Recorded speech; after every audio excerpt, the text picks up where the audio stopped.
जो मैं मोदी साहब के क्लासेस सुन के ट्रेंड है, बड़े महान मंत्री देख रहे, केंद्रीय मंत्री आज हैदराबाद में कह रहे, बड़ा आश्चर्य होता है साहब। यहाँ पे 119 एमएलए सीट है, जिनमें से हम और हमारे फ्रेंडली पार्टी मिलके 100 सीट हम जीत लिए थे।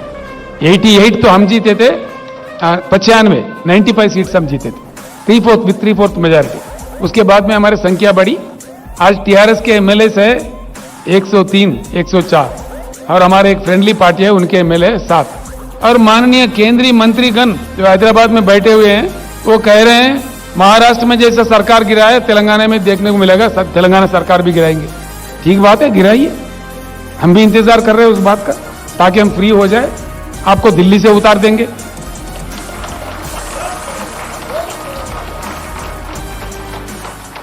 मोदी जी, आप जब रुपया गिर रहा था, जब माननीय मनमोहन सिंह जी प्रधानमंत्री थे, आप अपने गला फाड़ फाड़ के बोल रहे थे। आज रुपये का वैल्यू क्या है, मैं पूछ रहा हूं आपसे, कल उत्तर दीजिए। भारत के इतिहास में पहली बार सबसे नीचा वैल्यू किसी प्रधानमंत्री के समय में नहीं हुआ। ये भी आपको शोभा देता है प्रधानमंत्री जी। 79 रुपीज US डॉलर के प्रति आज हमारा रुपये का वैल्यू है 79 रुपीज। अरे बाप रे, ये देश का हालत को बता रहे, आपका कितना महान एडमिनिस्ट्रेशन है, इसका ये नतीजा है।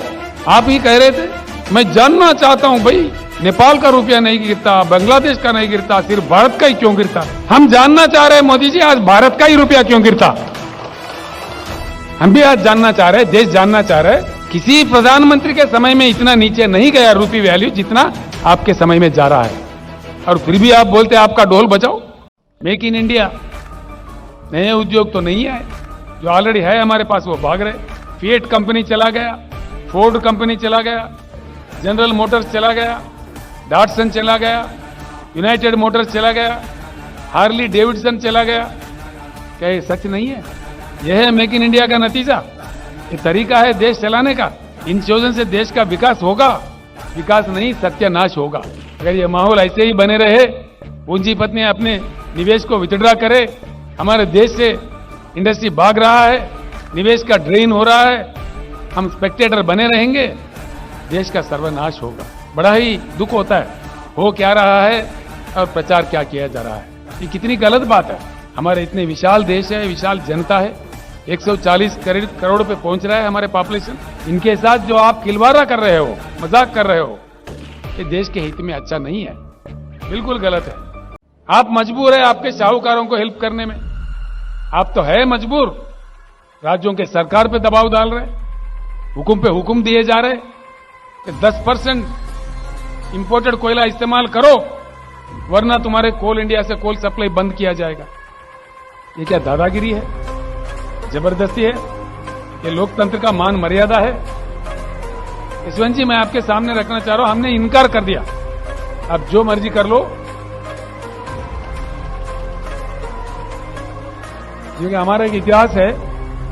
कोल इंडिया के अलावा हिंदुस्तान में एक ही राज्य है जिसके पास एक कोयला खाना है, उसका नाम है सिंगरेनी कालरीज। हमने कहा हमारे खुद का कोयला है तो हम क्यों ले।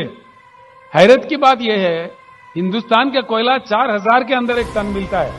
मोदी जी का जो कोयला है 25 से लेकर 30,000 का मिलता है, 4 गुना 5 गुना ज्यादा दाम देके, क्योंकि इनका दोस्त है एक साहूकार, वो इंपोर्ट करता है। इसीलिए मैं आपको टाइटल दे रहा हूं कि आप प्रधानमंत्री का काम नहीं कर रहे हो, आपके साहूकार दोस्तों का सेल्समैन बन के काम कर रहे हो। हाँ बिल्कुल, हम आपका कोई व्यक्तिगत निंदा नहीं कर रही है, आपका जो कोयला इंपोर्ट पॉलिसी है उस पे हम आपको दोषी ठहरा रहे हैं। अगर आप दोषी नहीं है, आप सही है, तो कल उत्तर दीजिए। कल के आम सभा जो बड़े हिंदुस्तान के आपका सारा फौज उतार के आप आयोजित कर रहे हो, खुशी की बात है, कीजिए, हमें उससे कोई एतराज नहीं है। लेकिन उस सभा के दौरान जो आपका भाषण होगा, जो सवाल आज हम खड़े कर रहे हैं देश के जनता के तरफ से, इनका उत्तर हम आपसे चाह रहे हैं, क्लैरिफिकेशन हम चाह रहे हैं। अगर आप निर्दोष हो तो बताइए, देश के सामने रखिए। व्यक्तिगत रूप से मुझे भी नरेंद्र मोदी से कोई लेना देना कुछ नहीं है। आपके जो पॉलिसीज है, जो किसान विरोधी, जनता विरोधी, लोकतंत्र विरोधी, तानाशाही पॉलिसीज जो है, जिस प्रकार का जुल्म सरकारी संस्थाओं का दुरुपयोग आप कर रहे हैं, उसके विरोध में हम बात करेंगे। पॉलिसीज पे हम बात कर रहे हैं। अगर आप ईमानदार है, सच्चे हैं, तो कल के पब्लिक मीटिंग में हैदराबाद से ही भारत के जनता को उत्तर दीजिए। बताइए साफ साफ क्या हुआ श्रीलंका में, ये हम आपसे पूछ रहे हैं, वरना हम आपको दोषी मानेंगे, बिल्कुल दोष देंगे आपको।